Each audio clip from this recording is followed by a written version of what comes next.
അനുദിന വിശുദ്ധർ ഒക്ടോബർ 9 വിശുദ്ധ കർദിനാൾ ജോൺ ഹെൻറി ന്യൂമാൻ.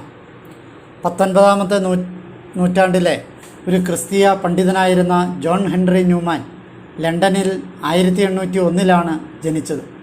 തൻ്റെ യൗവനത്തിൽ അപാരമായ ആത്മീയ അന്വേഷണ ത്വര പ്രകടമാക്കിയ ഇദ്ദേഹം ഓക്സ്ഫോർഡ് യൂണിവേഴ്സിറ്റിയിൽ ദൈവശാസ്ത്രം പഠിക്കുവാൻ ചേർന്നു. ക്രമേണ അദ്ദേഹം ഒരു ആംഗ്ലിക്കൻ പുരോഹിതനും ഓറിയൽ കോളേജിലെ പ്രഗത്ഭ അംഗവും ഇംഗ്ലണ്ടിലെ കത്തോലിക്ക വിശ്വാസത്തിൻ്റെ വേരുകളെക്കുറിച്ച് പഠിക്കുന്ന ഓക്സ്ഫോർഡ് പ്രസ്ഥാനത്തിൻ്റെ നേതാവുമായി. 1842 ക്രിസ്ത്യൻ സിദ്ധാന്തങ്ങളുടെ പുരോഗതി എന്ന തൻ്റെ ലേഖനമെഴുതിക്കൊണ്ടിരിക്കെ അദ്ദേഹം കത്തോലിക്ക വിശ്വാസത്തിൽ ആകൃഷ്ടനായി.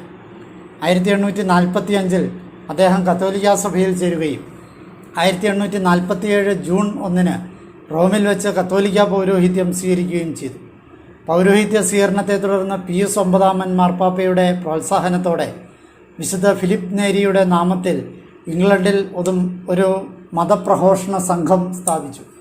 1852 അയർലൻഡിലെ ഡബ്ലിനിലെ കത്തോലിക്ക യൂണിവേഴ്സിറ്റിയുടെ റെക്ടറായി നിയമിതനായി. 1854 വരെ അദ്ദേഹം ഈ സ്ഥാനം വഹിച്ചിരുന്നു. 1879 മാർപ്പാപ്പ ലിയോ 13 അദ്ദേഹത്തെ കർദിനാളായി നിയമിച്ചു. 1890 അദ്ദേഹം എഡ്ബാസ്റ്റൺ ഒററ്റോറിയൻ വെച്ച് മരണമടഞ്ഞു. അദ്ദേഹത്തിൻ്റെ നാമകരണ നടപടികൾ 1958 ആരംഭിച്ചു.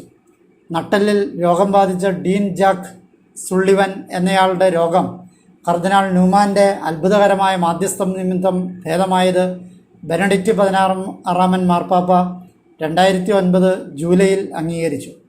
തുടർന്ന് 2010 സെപ്റ്റംബർ 19 ബർമിംഗ്ഹാമിനടുത്തുള്ള ക്രോഫ്റ്റൺ പാർക്കിൽ വെച്ച് ഇദ്ദേഹത്തെ വാഴ്ത്തപ്പെട്ട പദവിയിലേക്ക് ഉയർത്തി.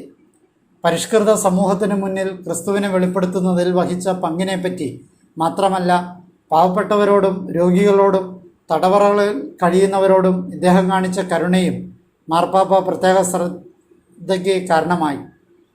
2019 ഒക്ടോബർ 13 സെൻറ്റ് പീറ്റേഴ്സ് സ്ക്വയറിൽ നടന്ന ചടങ്ങിൽ ഫ്രാൻസിസ് മാർപ്പാപ്പയാണ് അദ്ദേഹത്തെ വിശുദ്ധ പദവിയിലേക്ക് ഉയർത്തിയത്.